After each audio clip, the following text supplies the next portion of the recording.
Kementerian Pendidikan dan Kebudayaan mencatat terdapat 157.000 siswa SD hingga SMA yang putus sekolah pada tahun ajaran 2019-2020. Hal ini menjadi tanggung jawab yang sangat besar bagi pemerintah dan masyarakat Indonesia.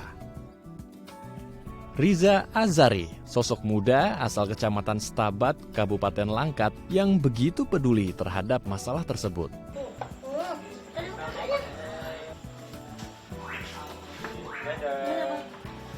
Ia pun mendirikan sebuah rumah singgah bernama Rumah Saleh. Rumah singgah ini menjadi wadah bagi anak-anak yatim dan duafa yang ingin terus mengemban pendidikan.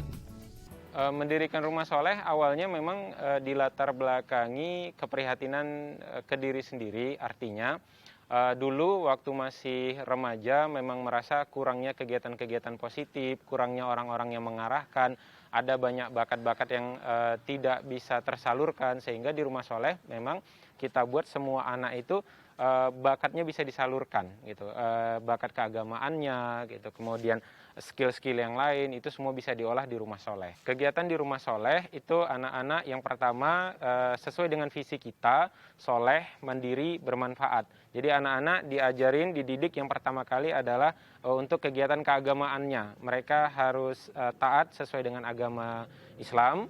Yang kedua adalah mereka mengasah bakat mereka supaya mereka jadi manusia yang bermanfaat untuk orang lain.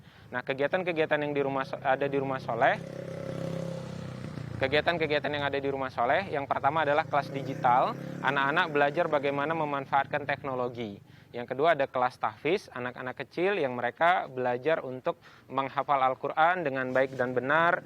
Gitu. Kemudian yang ketiga adalah berentrepreneur atau wirausaha. Anak-anak belajar untuk jualan, untuk bisa berkarya, anak-anak bisa punya penghasilan sendiri.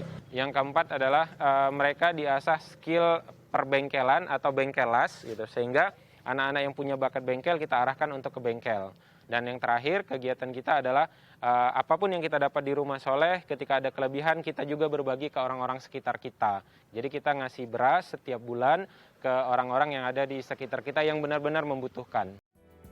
Kini berdirinya Rumah Saleh membawa manfaat dan dampak positif bagi anak-anak sekitar. Salah satunya Arif Akbar. Dulu ia adalah santri di Rumah Saleh. Berkat ketekunan dan dedikasinya, kini ia menjadi relawan dan pengajar di Rumah Saleh. Iya, jadi sosok Kak Rija itu menurut kami itu sangat menginspirasi, guru idola kami dalam program-program sosial. Beliau itu sangat mendukung program-program anak muda, terkhusus kami yang dibina intensif untuk menjadi orang-orang yang bermanfaat dan memiliki skill ke depannya gitu. Harapan untuk Kak Rija semoga sehat selalu dan terus bisa bermanfaat untuk banyak orang dan menjadi amal jariah. Bagi Riza, berkegiatan di Rumah Saleh memberikan kepuasan batin tersendiri dalam membantu pendidikan dan kemampuan anak-anak didiknya. Hal yang paling menyenangkan ketika menjalankan Rumah Soleh adalah ketika melihat anak-anak menemukan bakatnya, mereka bisa menjadi insan yang soleh, insan yang mandiri, kemudian menyalurkan manfaat mereka buat orang lain. Itu adalah hal yang paling membahagiakan ketika mendirikan Rumah Soleh. Riza akan terus berkarya dan menginspirasi. Kedepannya, ia akan mendirikan pesantren dan fokus mengasah kemampuan baca Al-Quran bagi anak-anak didiknya, khususnya anak-anak tingkat SMP. Tim Liputan, Daai TV.